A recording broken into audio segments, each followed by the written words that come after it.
leads from third-party affiliates. Look, to be frank, it's pretty clear that this was the reason they added this new rule for TCPA, because there were so many loopholes with third-party affiliates and they didn't protect consumers or businesses well enough without closing that loophole. So I'm going to run through this one, but I think this is one of the biggest bombs inside of the new TCPA laws that's going to affect a lot of people and really hurt a lot of businesses, maybe permanently, depending on how they capture leads. So first and foremost, if you're buying leads, right? So if you're the buyer, if you're the business buying leads from a third-party affiliate, you need to verify. You have the burden to verify from the third-party affiliate that they are capturing prior express written consent. So in other words, before using the leads for outreach that you bought from this third party, you need to capture proof of consent, okay? So basically, get them to document when, how, and where they got consent, all right?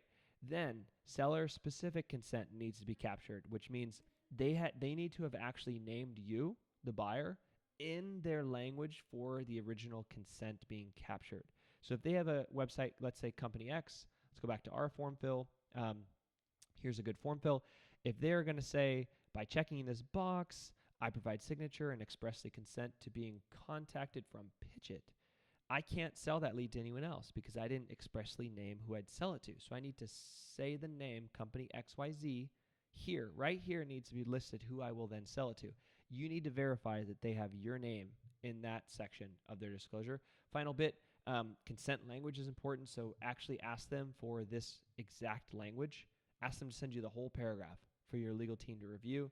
And contractual protections are just like a nice to have. So if you do all this stuff, right, but it turns out they were lying, that needs to be something you have in your contract to protect you, right?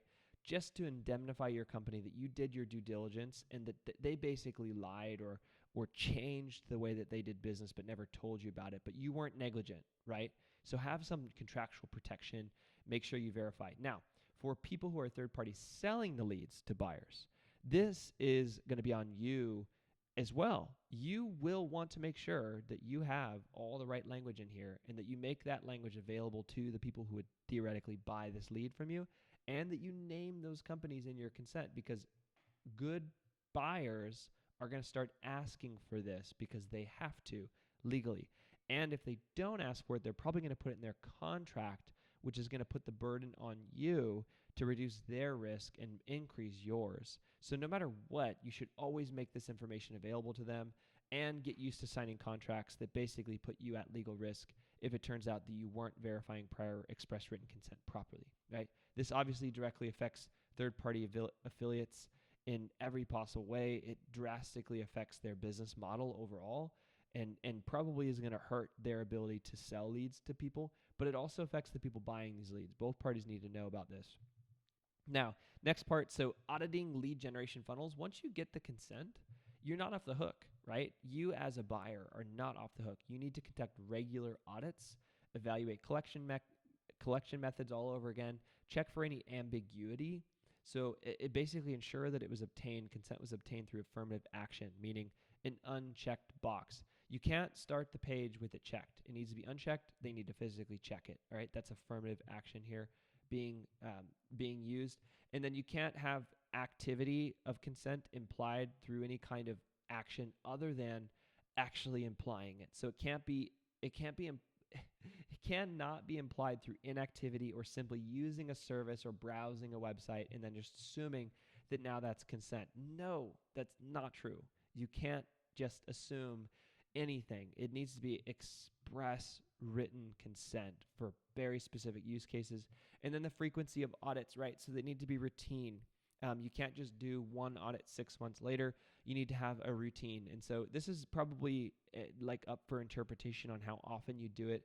But I think auditing frequently, monthly, quarterly is probably a good thing versus like semi-annually or annually or never. Definitely not a good idea. So make sure you have good frequency of audits. Make sure you have collection methods audited, checking for ambiguity, etc. Now, for a lead generation third-party affiliate selling leads, make sure that you make it easy for them to audit you frequently or have that audit sent to them frequently. so that you make it easy on your buyers. Just make it easier for your buyers to be compliant.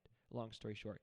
Next one, implement contractual safeguards. This is really to protect both parties, the buyer and the seller, of that lead and the consent being transferred. So you need to make sure you establish clear enforceable agreements with lead providers to protect against TCPA violations. This burdens on both the person selling the lead and the person buying the lead. You have to be compliant with new TCPA rules. You got to have proof of consent and retain that proof of consent in records in case you ever get sued or have a dispute.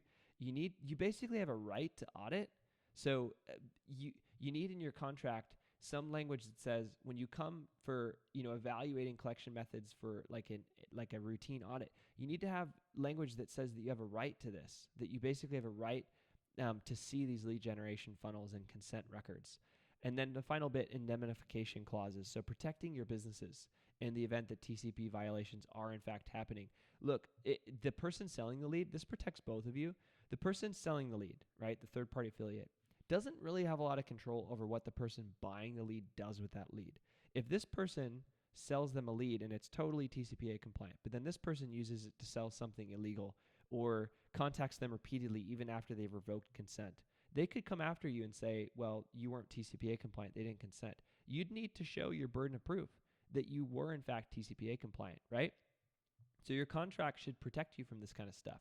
And then other way around, the person buying the lead, they can use it and be as TCPA compliant as they want, right? And so Pitchit, for example, is a very TCPA compliant background or TCPA compliant platform.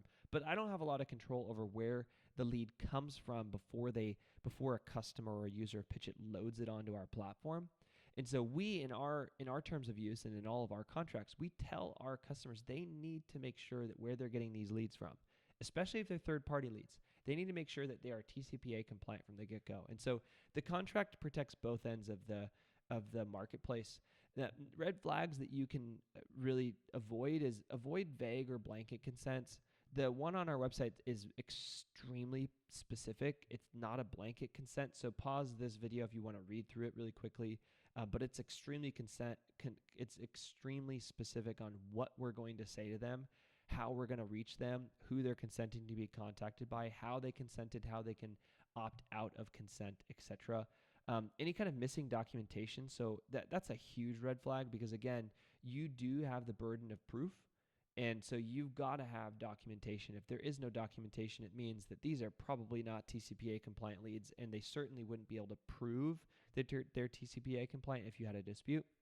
And then also look for people who prioritize lead volume over lead quality. So if it's a really high volume of leads with really minimal verification of consent, that's a red flag. It's probably not TCPA compliant. Final bit, I've touched on this a couple times already, but maintain records of who you purchase leads from. Good record keeping is so critical. Time-stamped consent, the consent language, the lead provider's identification, who they are. Do all of that. And Pitchit does this, just for the record. This kind of touches on like the 10 DLC A2P registration. So who's the brand?